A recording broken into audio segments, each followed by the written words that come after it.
అన్నయ్య వదిన లోపలికి రండి. ఏమైందిరా? ఫోన్ చేస్తే లిఫ్ట్ చేయట్లేదు, బయటకు రావట్లేదు. బావ అసలు ఏం జరిగిందంటే వడ్డీ అంతా తెలుసు కదా, టైం కట్టియాలి. నేను కట్టేస్తానన్నా. అన్న ₹1,00,000 కావాలన్నా, వడ్డీ ఎంతైనా పర్లేదు, నెల కట్టేస్తాను. అరే వాసు బయటికి రారా. రే బయటికి రారా. డబ్బులు తీసుకుని సంవత్సరం అవుతుంది, అసలు లేదు వడ్డీ లేదు. నా డబ్బులు నాకు ఇస్తావా, పోలీస్ కంప్లైంట్ ఇమ్మంటావా? ఇవి ఉంచు. వద్దు వదినా, వద్దు. ఉంచురా.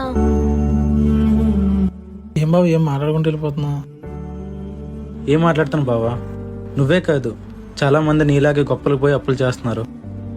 కానీ ఒక్క మాట బావా, కడుపు నుండి అన్నం తినకపోయినా పర్లేదు, కానీ ఆకలిసిన ప్రతిసారి అప్పు చెయ్యొద్దు బావా.